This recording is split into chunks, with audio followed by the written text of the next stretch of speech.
Ladies and gentlemen, welcome to your dose of zombies news from the game and community here on COD Zombies HQ. Cold War is either out or very close to being released for most of you guys around the world. And even though Treyarch has said that Easter eggs will be disabled until tomorrow, there is still some being found within the map. We're going to be going over them today, as well as some words from Treyarch themselves later in the video. But if you do enjoy today's news update, definitely hit that thumbs up button down below. Subscribe to the channel if you haven't already. Let's get right into the first story. Even though what seems to be the main and side Easter eggs in the main map Die Maschine have been disabled by Treyarch, they haven't actually disabled the system in which story is going to be told to us in this game. Remember, you don't play as a set crew in Call of Duty Cold War Zombies. You play as operators from multiplayer. That means your character never speaks, except for some unrelated one-liners and things like that. So the story is going to be told in-game through radio broadcasts from Weaver and other characters, as well as what Treyarch is calling Intel. And it's that Intel system that is currently enabled in-game right now in Cold War Zombies. They can be found around the map at certain points. You pick them up off the ground just like you would a regular piece of equipment. Then you can go ahead and read them in the Zombies menu to get more story info. Some of these intel pieces are coming in the form of ciphers, classic Zombies ciphers. Now, the first intel cipher has been solved by who I consider kind of like a legend in the Zombies community at this point, Rich Killer, who's solved a whole bunch of Zombies ciphers in the past. That post is linked down in the description if you want to check out the contents of that cipher for yourself. Next up, we have the first of 4 elemental upgrades discovered for the main wonder weapon in the map, the DIE. We weren't exactly sure if this would be disabled or not, but it appears that somehow it isn't. It was seemingly discovered by an awesome longtime Zombies content creator, another UK gamer, where he posted a picture of the upgraded wonder weapon on his Twitter account. The steps to how to do it are still kind of hazy right now, but it does definitely prove that at least one of the 4 elemental upgrades to the wonder weapon is in the game right now, and you're able to do them when you play the game later tonight. Next up, and this one is really interesting, it comes in the form of a Reddit post by the aptly named BlundelMemes77, where he made a post entitled, "In a brick in the wall, the 3rd campaign mission in Cold War, you can find Dr. Monty's gumball machine."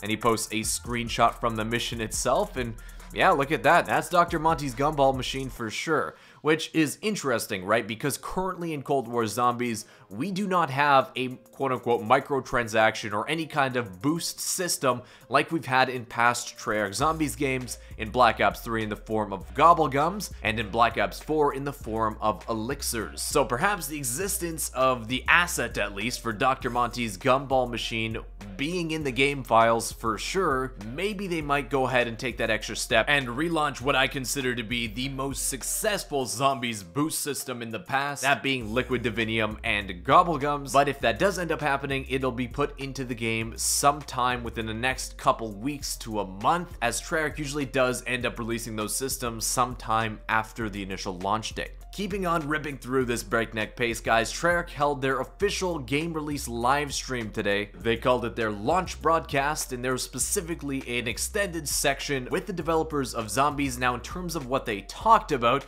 well, they talked about a bunch of features that we kind of knew are already in the game. We get to see some of their rationale behind some of the major changes that they made to this game compared to old Treyarch Zombies games. So if you do want to know the rationale for some of these changes, they kind of explain it a little bit. One of the things they mentioned is their mantra of making any weapon usable in any round using their rarity system. I decided to try out that statement in this gameplay you're watching right now. So the single M1911 that you've been seeing doing work in this gameplay is actually the starting M1911 that you get with the pre-made creative class, because I started this game at a very low level, couldn't unlock creative class. And you can actually, through the Pack-a-Punch upgrades and through upgrading the weapon's rarity, make it usable even in the higher rounds. So even though after playing 30 rounds with the single shot M1911, I thought my fingers are gonna fall off, and man, they like crapped up. It was horrible. But it does go a long way to show that, yeah, they were right in that account. You can make